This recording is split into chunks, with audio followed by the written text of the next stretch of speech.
You're on. There it is. Thank you, Miss Gilbert. Whew. What an intro. Good morning.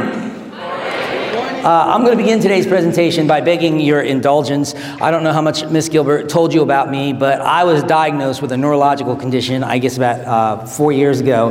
And every once in a while it flares up and it makes me ill and a little bit dizzy. And I woke up this morning and I'm not really 100%. Of course, I could not cancel out because I know you guys look forward to it. And believe it or not, I actually look forward to doing this.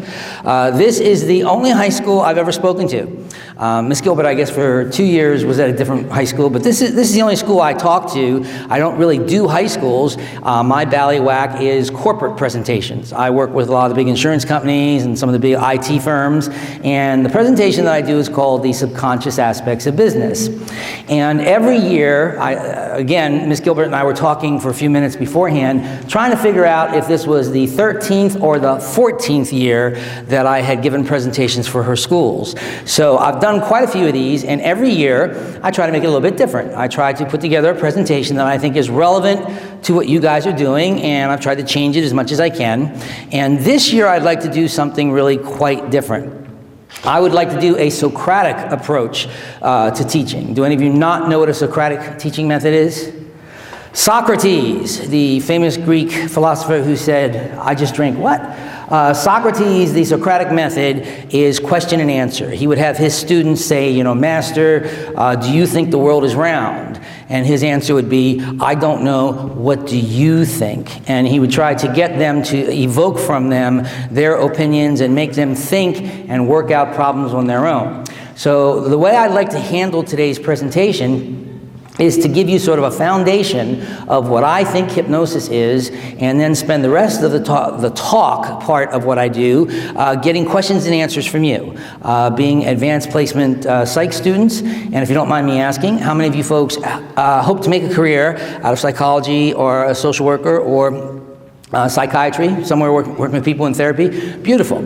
Well, then I think you'll find this somewhat valuable, because hypnosis has fascinated me since I was a kid. I have been studying hypnosis, hypnotizing people and studying hypnosis for over 50 years. That's a half a century. It just shocks me to hear me say that. It doesn't seem like a half a century, but it has been over 50 years. And I have hypnotized tens of thousands of people, and I have seen hypnosis in a variety of forms, some really unusual circumstances, and I have come to some conclusions about what it is. One of the things that really fascinated me about hypnosis when I was a child, when I was a kid, was that I had read somewhere that nobody really knew what the nature of hypnosis was, that it has been around for hundreds of years. Many people use it. They have all kinds of different procedures for hypnotizing people, but they have no adequate definition of exactly what it is. And that's still true. There is, to this day, no serious, adequate definition of exactly what hypnosis is. You'll hear people try to paint it over with words. It's a relaxed state of focused attention, which isn't really saying anything. No one has been able to really identify clearly what this particular state of mind is, and that fascinated me. And so in the last half century, frightening, when I've been hypnotizing people, I always in the back of my mind was trying to figure out, what is this that I'm looking at? What is it really? And I'd like to share with you some of the conclusions I've come to after hypnotizing tens of thousands of people. When I first learned to hypnotize, which was back in the early 70s and late 60s, when I first learned how to do it. I did it as a kid, but then I actually went to courses. And you read the books and you hear hypnotic induction, that you are taking a person and inducing the state of hypnosis. It's called a hypnotic induction. And then they also use terms like you are producing in a subject the state of hypnosis. These are the kind of terminologies that the books use and that psychologists use when they're referring to this state of mind called hypnosis. Well, I read a book in 1976 that completely turned my thinking about hypnosis around. And strangely enough, the book really had nothing to do with hypnosis per se, but the way this gentleman structured out his line of reasoning, it immediately made me realize that hypnosis is you're probably not producing hypnosis or inducing it, but instead you're probably reducing it. Let me explain. In 1976, I bought a book that was titled, very long title, The Origin of Consciousness in the Breakdown of the Bicameral Mind. It was written by a Princeton philosopher. His name was Julian Jaynes. And in a nutshell, he spent the first 60 or 70 pages of his book describing what he thought consciousness was. And he started with a very basic premise. And here was what the premise was. That if the theory of evolution is correct, if we evolved as human beings, well, chances are consciousness evolved too. Chances are very great, if evolution is correct, that man did not jump out of the trees with consciousness, that the state of mind that we call consciousness probably also evolved. And what he did is he spent years going back to very ancient writings with a variety of cultures and populations. And he said no matter where he looked, no matter what part of the globe he looked at, the farther back he went, every civilization that he found in their ancient writings all talked about voices from the gods. And we, of course, as modern man, say, well, they were superstitious, and they would, just kind of make this up. This was a fantasy on their part. And he said, well, hold on for a second. Maybe, since they're all saying the same thing, maybe they really did hear voices from the gods. Maybe they really did hear voices in their mind. He said, because there are people that suffer from schizophrenia that will sometimes tell you, there's a voice in there, as clear as day. I'm telling you, someone's inside my head talking to me. Schizophrenics will sometimes actually hear voices in their mind. And if consciousness evolved it had to evolve from something else. There had to be a state of mind, a period of time, where man existed on this planet, not really conscious, but also not totally an animal. A pre-conscious state of mind. And it's kind of interesting because that led him to the first 60 pages of his book where he asked fundamental questions. All right, so what is consciousness? How would you define consciousness? How would you define consciousness? Consciousness is... That's okay. Awake. Well, let me tell you, most people who obviously are awake aren't fully conscious, that's for sure. Now, awake, any other definition? Alert. Aware. The most common answer when you ask people what consciousness is, they will say awareness. Consciousness equals awareness. Well, Jaynes pointed out that that's not necessarily true. And he does it in kind of a funny way. He said, do you fall out of bed at night when you go to sleep? No. You also don't lie still. If any of you have ever seen a stop motion photography, people navigate the boundaries of the bed frequently throughout the night. If you ever see the stop motion photography, people are rolling all over the place. And they'll come up to the edge of the bed, and sometimes a leg will fall off the edge or an arm will drop off, but they always bring themselves back into the bed. They don't really fall out of bed, not more than once or twice, because even though they are completely unconscious, they are fast asleep, they are still very aware of the boundaries of the bed. So consciousness, he points out, is not necessarily awareness. If, for example, you rolled over one night and pulled the cover off your leg and your leg started getting cold, a signal would be sent to your brain, your sleeping brain, and people will withdraw their foot back under the cover without being conscious at all. So awareness and consciousness are not necessarily equal. So if it's not awareness, what is another definition, possible definition for it? Control of one's thoughts. Pardon? Control of one's thoughts. Control of one's thoughts. Do you think you have control of your thoughts? Depends. Well, he pointed out you don't. Try not to think of elephants for the next 5 seconds.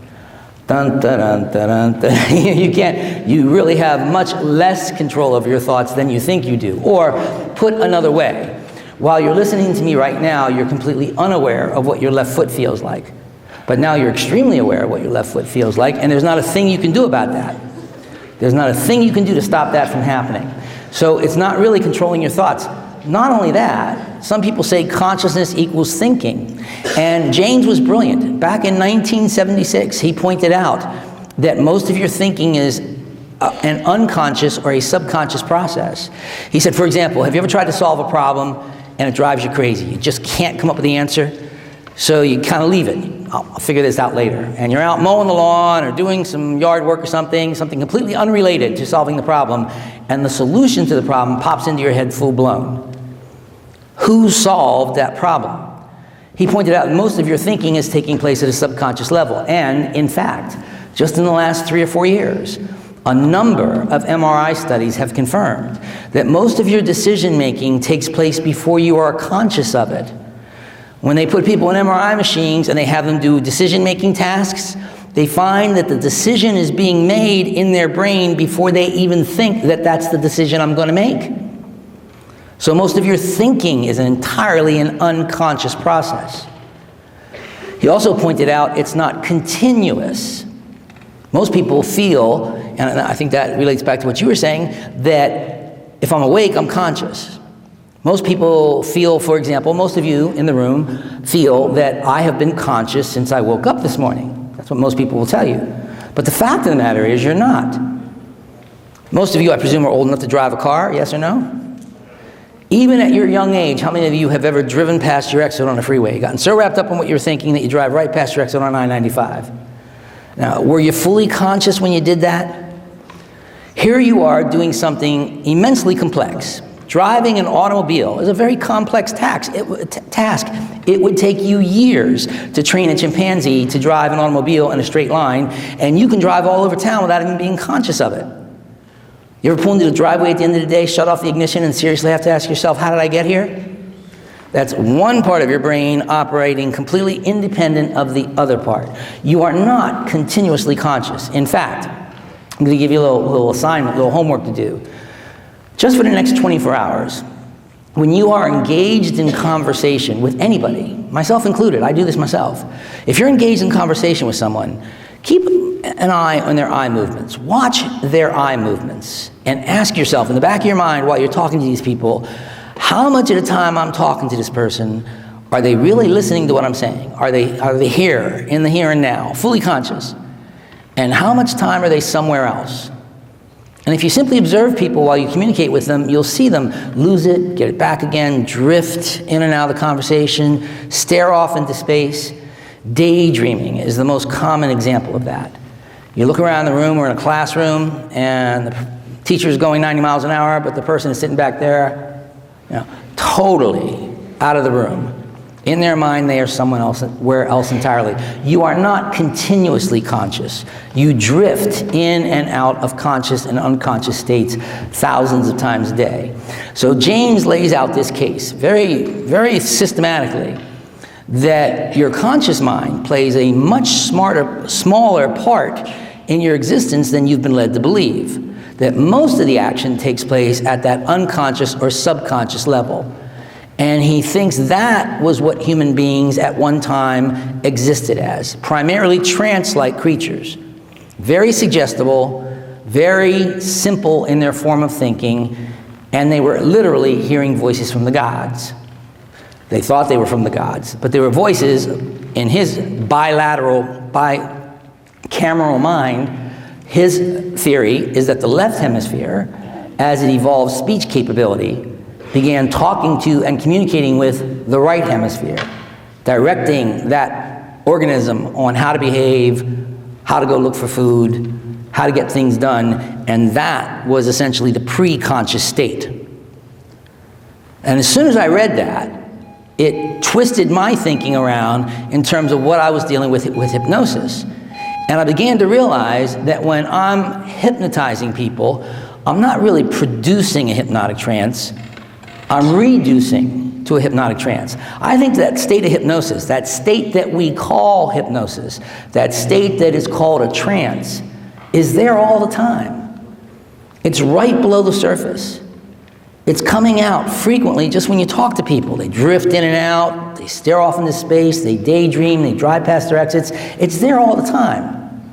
All you're really doing is getting consciousness out of the way for what is already there to emerge.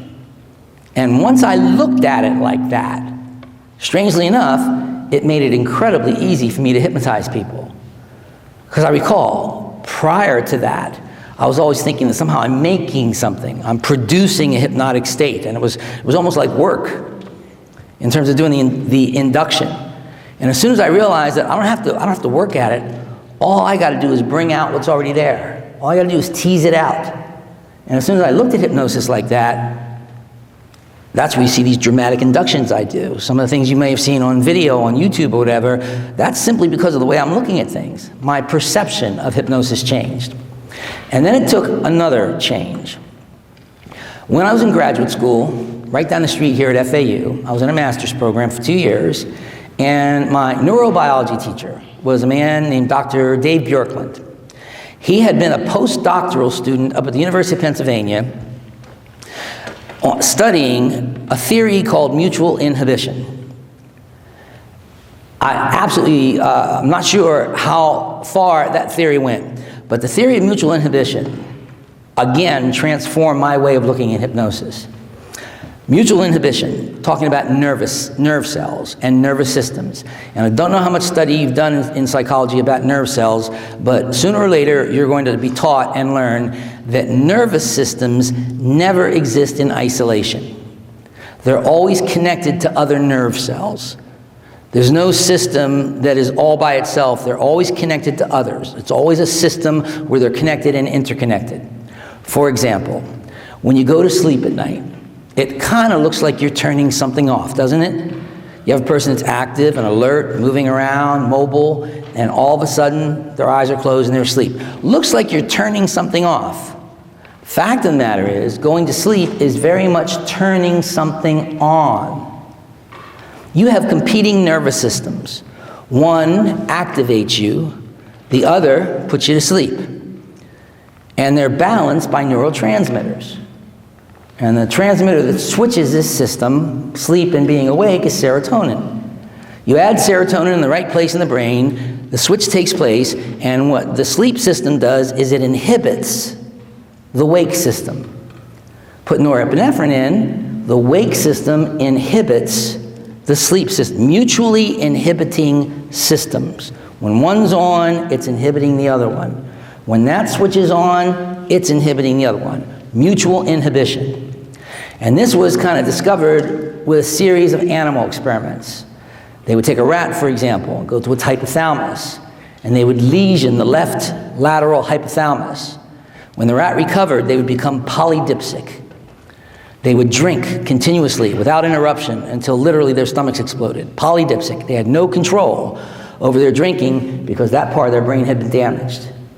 They took another group of rats, damaged the other side of the brain. They became adipsic.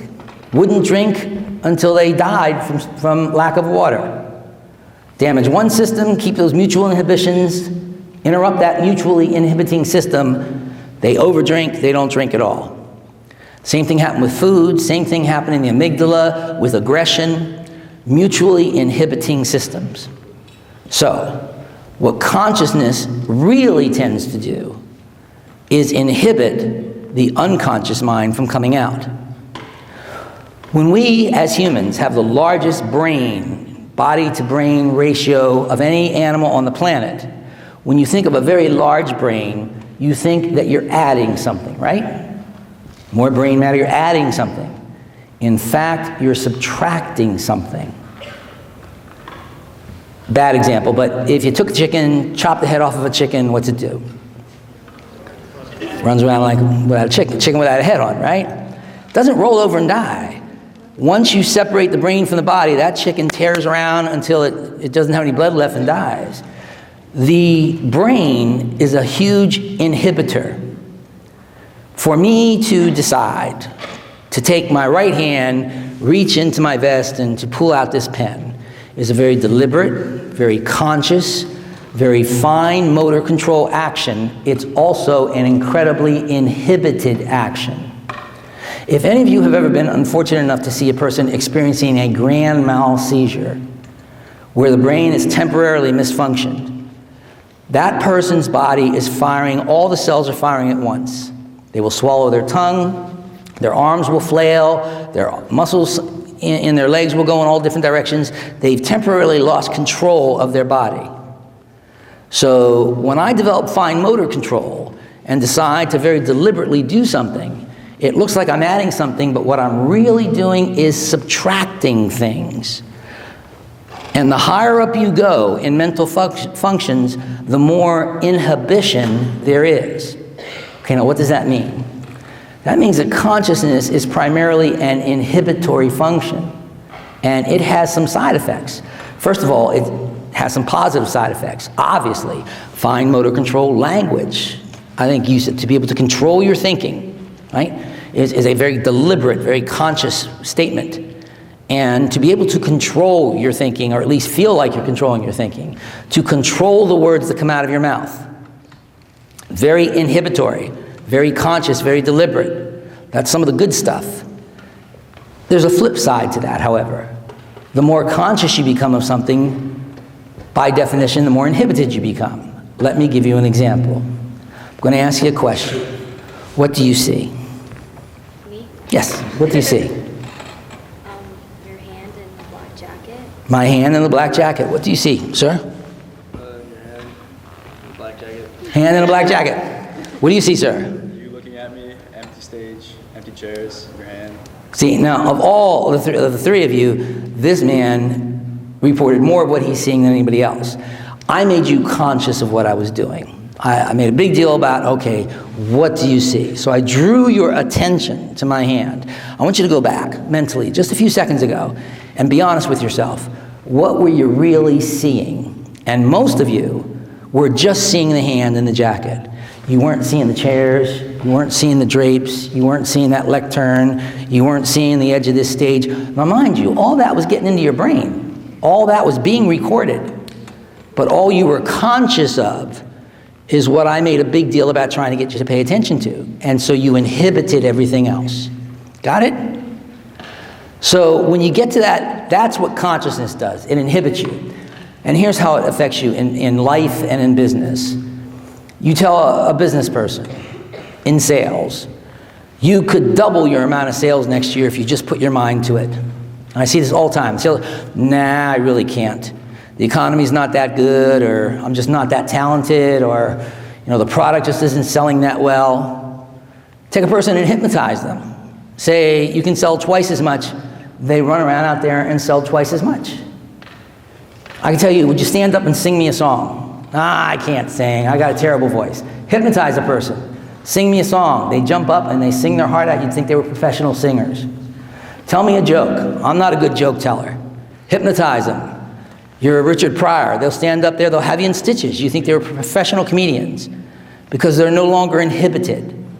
One of the effects that hypnosis has is to go to that simpler level of thinking where they're not as inhibited. And people look at that as being at a lower level of control. And in a very real sense it is. But here's the paradox. The paradox is, if you look at many of the great types or processes of thought, philosophies of thought throughout the ages, you will see a common trend. You have to die in order to be reborn. You have to give in order to get. You have to sacrifice in order to reach a higher level.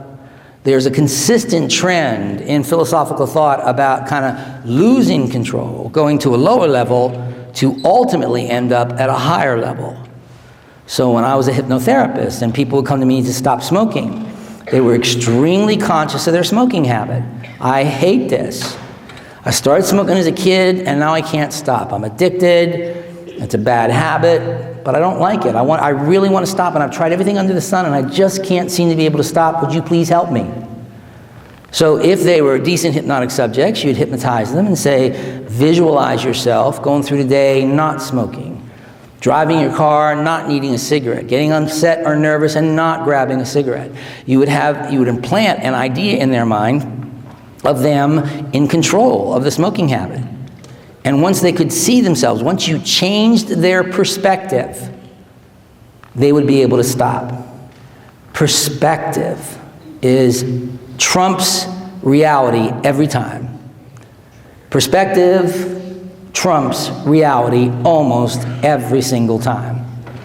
I'm going to wrap this up and then I'm going to get to the questions and answers. Not too long ago, I gave a presentation for a group of salespeople. I was the after-dinner speaker, and it was an awards banquet. And they basically gave out 3 awards. One was what they call the Agent of the Year, the other was the Producer of the Year, and quite honestly, I forget what the third award was, but there were 3 award winners. And each award winner got to come up and get their award and give a speech. And the first one came up, they were all guys, and the first guy that came up said that, this is my 2nd year in the business, I'm thrilled to be winning Agent of the Year, and I have to tell you, for the first year was really a struggle for me because I looked at it as work. I looked at it as being something that was difficult, that I didn't understand, but the 2nd year it clicked because I started looking at it as fun, started thinking of it as fun. And that's when my production numbers started taking up, and that's taking off, and that's why I won the award this year. Second guy comes up, and he says that my wife and I had a baby 2 years ago. That changed everything. All of a sudden, it wasn't out there working for me, it was working for my baby, and my production numbers shot through the roof when I focused on my child's wants and needs and their future instead of my own. Third guy comes up and says, those of you talking to me know that I make about $250,000 a year. Well, I'm telling you, you could be making $250,000 a year too. So let me tell you what did it for me. I went to this conference, top producer conference, and all the people that were at this conference were making $250,000. And I looked around them and I said, they're no better than I am, they're no smarter than I am, they're no different than I am. And this one guy in particular, I said to myself, if that moron could be making $250,000, I know I can. It changed the way I looked at it. And he says, I'm telling you, you could all do it if you just change the way you think about it. Individually, all 3 of them talked about changing their perception, changing the way they looked at things. When I was in high school, I remember clearly my freshman year, I just didn't like history. What I didn't like about it was trying to remember battles and dates and details. That's not the way my mind works. I hated remembering all these details. And I wasn't doing well. And I, honest to God, don't know what triggered it off, but one day I picked up the book and I just started reading it like a book. Because the way they were doing it, we're going to do chapter 1, now we're going to do chapter 2, now we're going to do chapter 3. When they segmented it like that, and I was supposed to be remembering all these details in the chapter, it just wasn't comfortable for me. So one day I sat down and just read the thing and said, I'm going to read this like a book. And I got into it. Because once I started reading the chapters in sequence and following along instead of looking at them as separate entities, and it all connected in my mind, I ended up history being one of my favorite subjects because I changed the way I look at things. And that's probably the most profound effect that hypnosis has on people, getting them to look at things in a slightly different way, changing their perspective. That's, in my opinion, the most powerful effect of hypnosis. And you folks, as you are moving into college and into careers and into families, will find throughout your life that your perspective is going to influence your behavior to a very great degree. I saw a TED Talk. This will be the last thing I say. I saw a TED Talk not too long ago. This guy was an ad executive, and he was talking about the future. He said, in a world where we have an ever-expanding population and ever-decreasing resources, you can't keep selling new and better. You can't keep selling a new car every 3 years. There's just not enough metal in the world to do that. You're going to have to start selling, he called it perceived value. We're going to have to shift as advertisers. Instead of selling, bigger or better or faster, we're going to have to start selling perceived value. Perceived value. And he gave a series of examples. He said, for example, in Germany in World War I, they were running out of money. They needed money to buy munitions, so they went to the wealthy people. And they said, if you will donate your necklaces, your bracelets, your earrings, your diamonds, if you will give us your jewels, we will replace them. And they replaced them with cast iron duplicates. They took them to jewelers and they made black cast iron duplicates of the earrings or the bracelet or the necklace. Now the cast iron probably cost 10 cents. But they made duplicates of it. And here's what happened. The rich people started wearing the black cast iron as signs of status. Look, we donated to the war effort. We did something good. And those things now are about 10 times more valuable than the actual gold and silver and diamonds. Perceived value. 10 cents worth of cast iron is worth more than a solid gold, diamond encrusted set of earrings. Doesn't make sense, but nobody ever said human beings had to make sense. 5 or 6 years ago, I went out to California for a speech, and I took my wife with me, and I asked, had you ever been to Rodeo Boulevard? And she hadn't. You gotta see Rodeo Boulevard, you know? So we walked down there, Rodeo Boulevard, and it was the biggest mistake I'd made in a long time. She passes the Gucci store.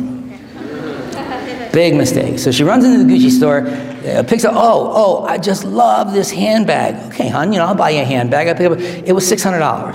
$600? I'm looking for the chip, you know, I'm looking for the magnet. Why would this thing be worth $600? This doesn't look any different than any handbag I've ever seen, but it's Gucci. So what? You can go to Walmart and buy 100 of these. You know, I mean, it says, no, gotta have it. It's perceived value. That's perception. And perception trumps reality every single time. And then this ad exec made one statement that really stuck with me. They had apparently surveyed about 1,000 people, and they asked 1,000 people a very simple question.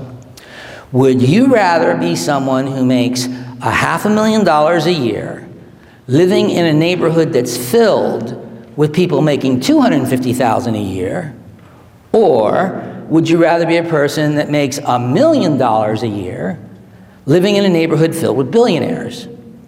And what do you think 9 out of 10 of those people said? I'd rather make $500,000 living in a neighborhood filled with people making $250,000, because their perception of themselves. And he pointed out, he said, once you get past food, clothing, and shelter, once you make a good living and you're taking care of your family and you've got a roof over your head and you've got a steady income stream and you can put food on the table every night, the rest of it's an illusion. The rest of it's pretty much an illusion. They'd rather make $500,000 than $1 million, because they wouldn't want to be surrounded by billionaires and feel as if they weren't making as much. Now, is that crazy or what? But that, again, is a form of hypnosis. So that's what my 50 years have taught me hypnosis is. A state of mind that is right below the surface, nothing unusual, it's there all the time. You can access it very quickly, and if you look at what a hypnotic induction is, there's millions of them, but they almost all follow a formula.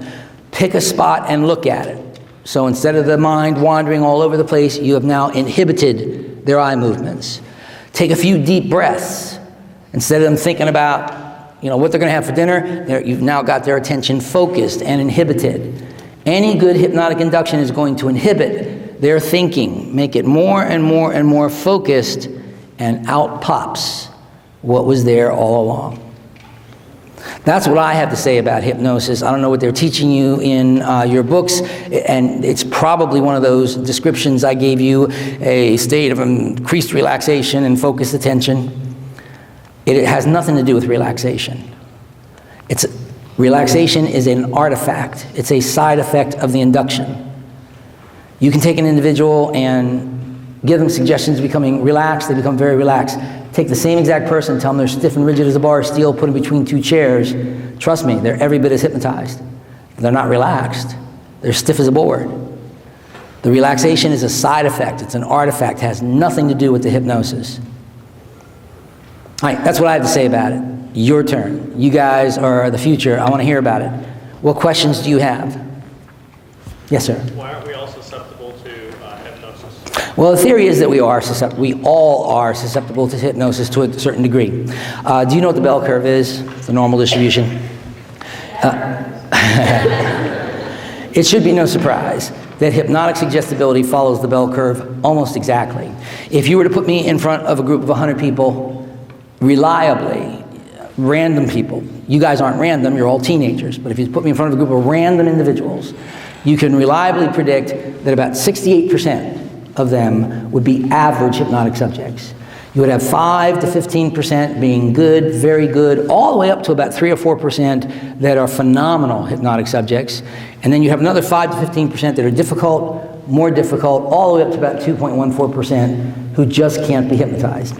So statistically, close to 90% of a random population can be hypnotized to some degree. Maybe not to the point where those super subjects can be hypnotized, but to some degree. Now, what about the 2.5 to 5% that can't be hypnotized? Turns out, different people think in different ways. And I know that sounds kind of obvious, but have you ever thought of it like this? You have the ability, you have the capability of thinking in either pictures or in words. You can do both. You're very facile at both. If you closed your eyes and repeated the Pledge of Allegiance, you'd be thinking in words. If you closed your eyes and visualized your home or your car, your possessions, you would now be thinking in pictures, right? You have the ability to do both. How many of you, however, on a given day, believe you do most of your thinking in words? Can I see by show of hands?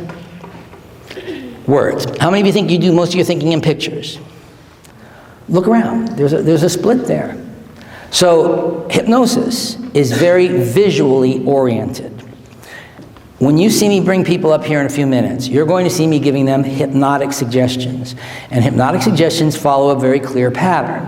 One might be, for example, your arm is stiff and rigid like a bar of steel. You've given them a picture to visualize.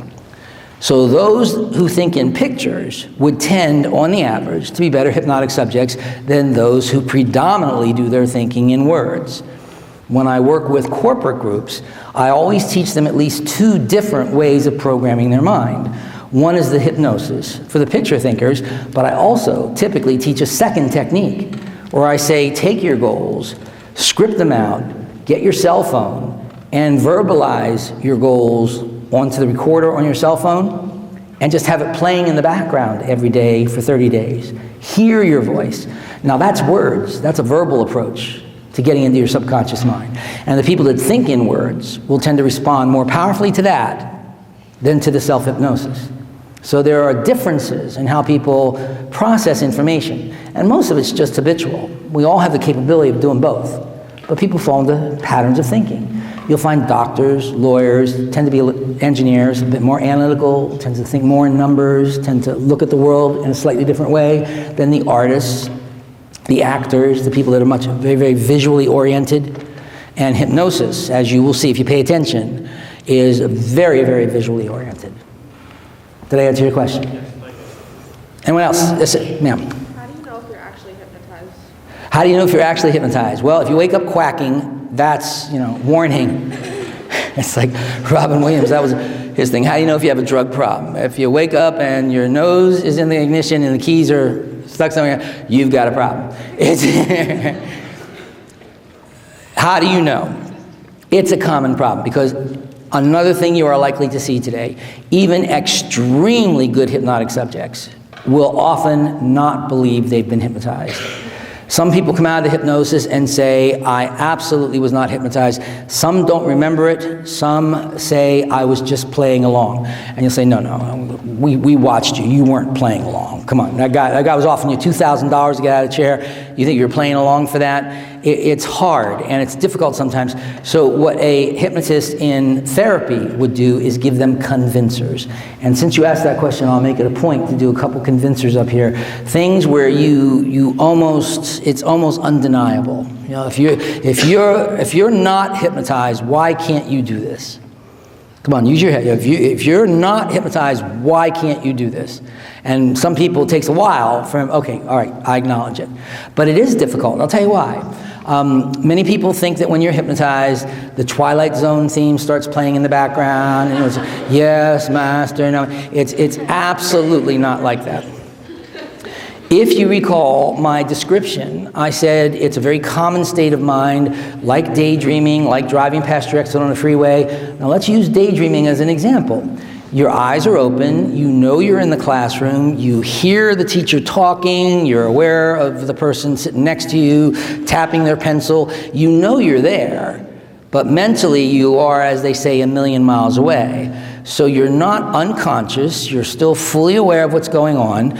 People tend to think that there's really this big dramatic change in the way you perceive things when you're hypnotized, and nothing could be further from the truth. So in fact, it is difficult for some people to believe. And my statement to them when I was working in hypnotherapy was always, well, if you're here to stop smoking, and if we're successful and you stop smoking, what difference does it really make? I can't tell you how many times I would have a client, I used to work on a 3-session approach, and they would come in to stop smoking and they'd be good subjects, and I'd say to myself, I know this person's going to make it with this. So we'd get them down to 1 pack, and then the next session, I'd give them suggestions for them within a few days being able to eliminate the cigarettes altogether. And then it'd be time for their third and final session, and I'd get a call. Mr. Galie, I'm going to cancel my third session. I stopped smoking a couple days ago, and I really don't need to come in for a third session, but I don't really think the hypnosis had anything to do with it. I just woke up, said to myself, this is crazy, I don't know what I'm doing this for, I don't need to spend money to go to a hypnotherapist to do this. I want to thank you, it was very nice meeting you, but I don't think hypnosis stopped me from smoking. I'm like, fine. Because it's not dramatic. You don't feel like you get hit over the head. It's not like you go to reach for a piece of cake and your hand pulls, like Dr. Strangelove. It just doesn't work like that. Ma'am. What's the distinction between brainwashing and hypnotism? Oh, I don't know that there is a distinction. Her question, what's the difference between brainwashing and hypnotism? I'm not sure. No one has actually acknowledged that there is such a thing as brainwashing. You can certainly deprive people, the Patty Hearst effect, the Stockholm effect, where you can, put people in captivity and they will shift their allegiance to the captor. There are certain things, but brainwashing covers such a broad swath of behaviors that I'm not sure it's comparable. I don't know quite how to answer that question. I will, however, say that there was a movie called The Manchurian Candidate that came out in the 1960s, early 1960s. The U.S. government, our CIA, our beautiful U.S. government, ran a series of experiments in the late 50s. They're called Wells, the famous Wells experiment. And the question was, could a person who is hypnotized be coerced to commit antisocial or immoral acts? And what they found was that if you had that top 5%, the really good hypnotic subjects, and if you were able to hypnotize them enough times, and if they had implicit trust in the hypnotist, you could get them to produce what would be considered antisocial or immoral acts. One was they thought they had a loaded gun. It was actually a trick. They would fire, they thought it was loaded, and then they would point it to someone and say, shoot that person, and they would pull the trigger. They had another thing where there was a rattlesnake, cage with rattlesnakes, and it was like, I believe it was invisible glass or something. You couldn't see there was a glass barrier, but the suggestion would be reach in and grab the rattlesnake, and there were some of those guys just reached in to grab the rattlesnake. They had a series of experiments where they believed they had conclusively demonstrated that a person could be coerced to do antisocial and immoral acts. What they didn't report, and they ended up reporting later, was about 90% of those people at a later time remembered everything that happened and were furious about it. So theoretically that is possible, but only in its extreme form. Sir? Does age or gender have an effect on whether you can be hypnotized? What do you think? Age or gender, does it have an effect? I think age might. And how would age have an effect? Because I feel like if you're older, you're probably less susceptible to anyone.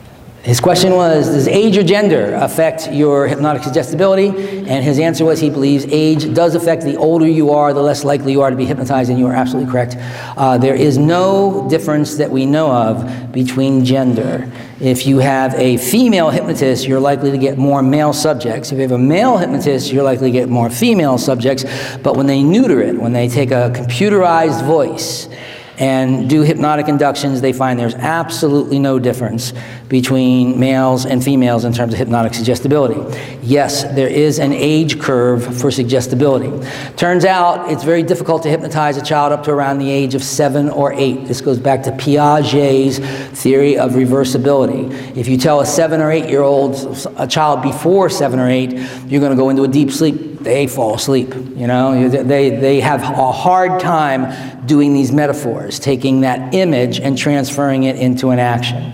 But once they click into the age 8, they become very good subjects. In fact, young children are phenomenal subjects, and they keep getting better and better and better until around the age of 17.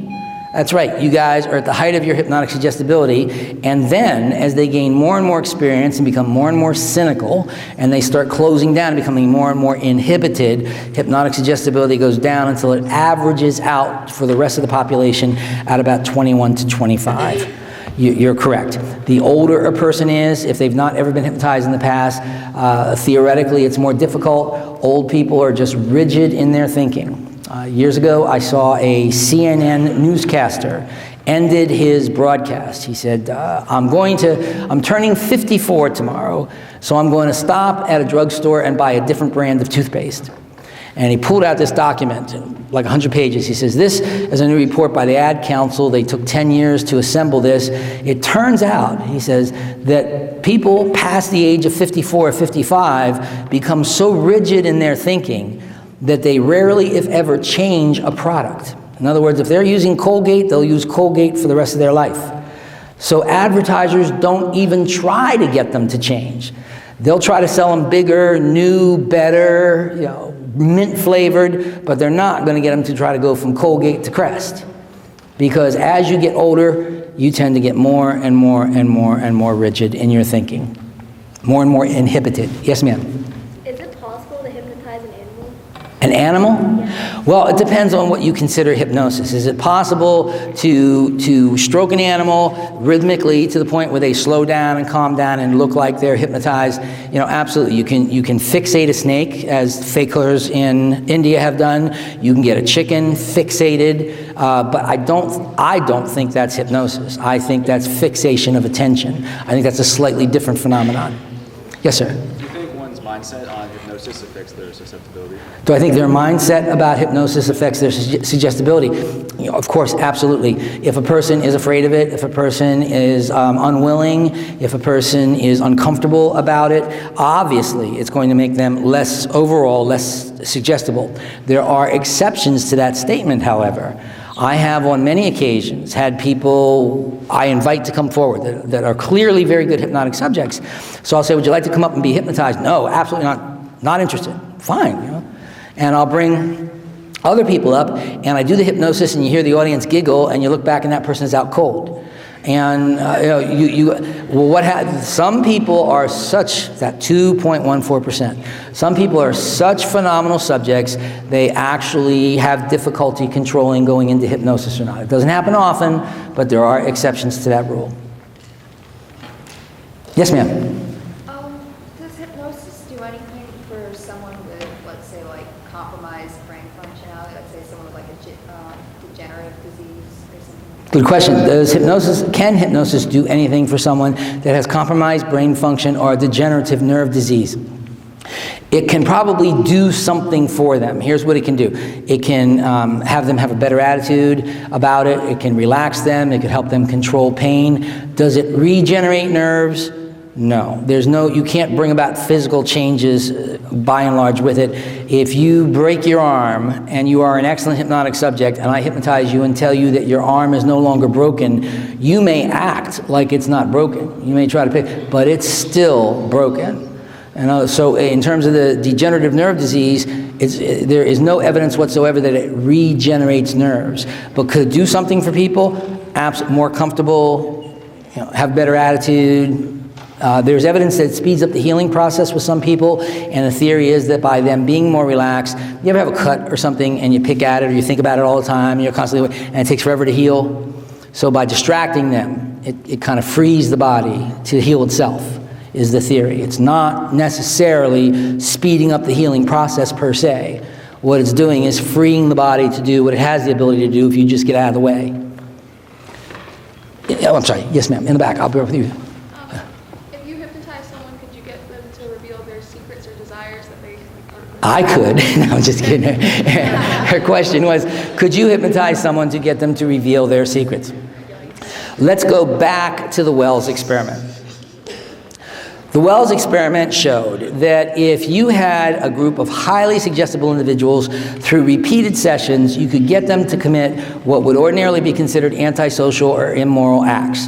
But it had certain caveats. You could never do it directly. You could never tell them directly to do something. You always had to kind of trick them.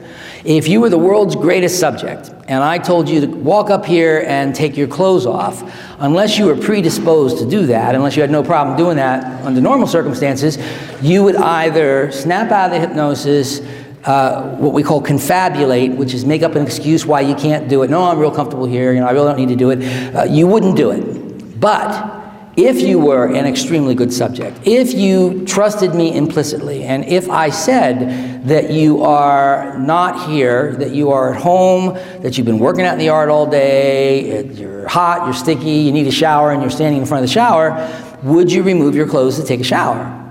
Of course we would, right? So you're not doing anything antisocial or immoral. You're not doing anything that you wouldn't ordinarily do.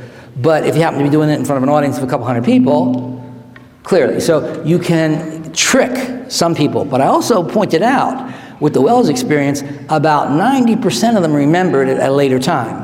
And they were ticked off. So if you have any, illusions about doing this as a hypnotist and stuff, chances are you'll be found out and be facing a lawsuit if you do it. Is it theoretically possible? Yes. It's not productive to do it all. Carl. Yeah, is there a correlation between the distance from the person doing the hypnosis and like us sitting back here as opposed to being up front? No, not necessarily. If you're a good subject, Carl's question, is there a correlation between how close the hypnotist is and how good the subject is? You can hypnotize people over Skype. You can hypnotize people when they are in the back of the room. It's the person is hypnotizing themselves. I have never hypnotized anyone. I know that sounds odd, but all hypnosis is self-hypnosis. If a person in the back of the room is following the induction and they are a good hypnotic subject, they'll go out no matter where they're sitting. If this was being broadcast over the radio and they were sitting in their classroom right now and we're listening to an induction and we're a good subject, they'd probably go out, which is why it is illegal to do a hypnotic induction over the radio waves. Because they used to do these. They'd have these radio shows where hypnotists would hypnotize people and hundreds of people in the radio audience were being hypnotized. So there's no correlation between, now from a hypnotist's point of view, obviously the more I can observe the body language, their responses, the better feedback I get, the more likely I am to be able to pull it off. But in fact, it's all self-hypnosis. And you were I promised I'd come back to you and I forgot. Yes, ma'am? How do you know someone's like actually getting hypnotized or they're just like faking? Great question. How do you know someone's actually hypnotized or whether they're faking? I don't. Study after study has shown that even the best hypnotist can be fooled with someone who has had just basically minimal training. It's not difficult to fool a hypnotist. There is no way for me to know. For years, as part of my corporate presentation, I tried to do something pretty dramatic. So I would bring $2,000 in cash, $2,100 bills, and I would have subjects hypnotized, and I would say, what motivates people? And of course, all the business, money. Well, I'll show you. Money's not a terribly wonderful motivator, and I'll show you. And I'd tell a person that they were stuck to their chair, or whatever the suggestion was, and I'd say, I'll give you $100 if you get out of the chair. I'll give you $200. I'll give you $500. I'll give you $1,000. By the way, this is on YouTube. If you go to the Grand Ole Opry clip, I'll give you $2,000, and I'd wave $2,000. All you do is get out of the chair, and I'll hand it to you. And they couldn't get out of the chair. Because, again, their perception trumped reality. They saw themselves as being stuck. Did I answer your question? Yes? If you put someone under hypnosis and then you tell them once they're out of it that they will forget just something that happened in their life, will they actually not be able to remember? It depends. It's a good question. Could you hypnotize a person and have them forget something that happened throughout their life? Possible. Depends on the subject and depends what it is. When I was in private practice, I got at least 6 calls. In the years I was in private practice, they were all women. I don't know why, but they were all women, and the call went something like this. Is it possible to hypnotize me to totally forget a guy I was married to for 15 years? I want to be able to walk down the street, walk past that SOB, and not even recognize him. Can you hypnotize me to totally wipe him out of my head? No, you can't. But can you cathect out some traumatic events? Can you, under certain circumstances, hypnotize a person to either diminish or eliminate certain memories? Yes, you can. There is some remarkable research going on right now that is changing the way we view human memory. We've always viewed human memories as being stored, and once you store them, they're permanent. It's called the Jenkins junk box theory. You may not be able to recall it, but it's still in your head, and if you could somehow wade through the junk, you'd be able to remember who you sat next to in kindergarten and what your first grade teacher's name was. It's all in there, but sometimes you can't remember it because there's junk. That theory of memory is being changed as we speak. They're now looking at more like it's a file that opens up. They're taking people that have phobias. For example, the one I saw was a person that had a phobia for spiders. And they would have a tarantula in a glass tank, and they brought this person in the room, and the person, standing 10, 15 feet away, they couldn't go any closer. They were terrified just looking at it in the tank. And they would say they had recalled their fear of spiders. They had opened up the file about fear of spiders. And they tried to get them to go as close as they could comfortably go without, passing out or whatever. And then they would give them a drug called propanol, which erased all their short-term memory. In other words, the file had been opened, but they eliminated the file before they closed it again, and the person would come back the next day and have no fear of spiders. It's a radical new theory. I don't know if it's going to pan out or not. So if that's true, if that theory is correct, and they also found, by the way, that you can take memories, open up the file, and put new memories in with the old memories.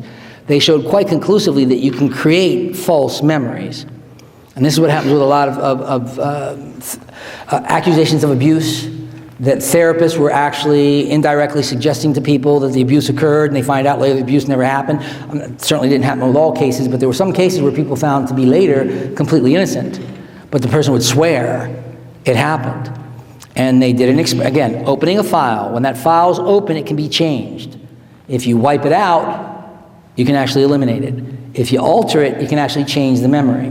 So they had a series of experiments. The one I recall was a young woman, and the person was interviewing them for something and said, "Oh, I see that you had, when you were 15 years old, the police came to your house because you had some incidents of violence." And the person says, "Well, oh no, it says right here, it was Officer O'Malley, and you had hit someone, and the police had to come and investigate." "Oh, boy, that never happened." "I'm telling you, it says right here. Look, it says right here. They're having a..." And the person goes back for the second session. I started thinking about it. I guess, by the third session, that person is convinced that actually happened. They had created a new memory in their subconscious, and they would have put their hand on the Bible and said that it happened. So you can create memories, and you can disrupt and destroy them. It's an interesting, radical new theory. I don't know if Miss Gilbert had seen it or not. I sent you the link to that program. It was on, I believe, Nova or some public television. If not, I'll send it to you again. It was remarkable. It was a real eye-opener for me, just how memory is a little bit different than what we've always thought. One more question, and we'll move into the hypnosis. Yes? Yes, you had your hand up. That you mentioned what it could do for physical problems. Let's say someone had dementia, they're physically okay, but their brain doesn't really know that they can do. Does that make sense? It does make sense. Her question was, what about dementia? The standard rule of thumb is that the more psychologically and physiologically intact the individual is, the better the results. You don't want to try to hypnotize someone that's been drinking, on some kind of drugs, having a psychotic episode, depressed, anything that disrupts normal flow of attention span. Hypnosis is focusing the attention so you can inhibit the inhibitor. Now, when you're dealing with dementia, if it is indeed, Alzheimer's, you're not going to be able to work with that. It's just not going to help. If the person is still intellectually intact enough that you can get them into a hypnotic state, you may make them more comfortable, they may have a better attitude, they may be happier about it, but you're not going to reverse that process. You're not going to make that bone heal, you're not going to make the... Although and the odd part is, with hypnosis, you do seem to have some true vascular control. I've seen a number of cases in person where a hypnotized subject, the dentist will pull a tooth and say, "I want you to let the tooth bleed, fill the socket, and stop," and you see the blood fill the socket and then stops. I've seen where you take a hypnotized person and you take a sterilized needle and make 2 pinpricks and say, "Make the left side bleed but not the right side." And it happens, and then wipe it off, and then make 2 more and say, "I'll make the right side bleed, but not the left side." So it does seem to have some really remarkable vascular control. I've also seen one of my professors back at FAU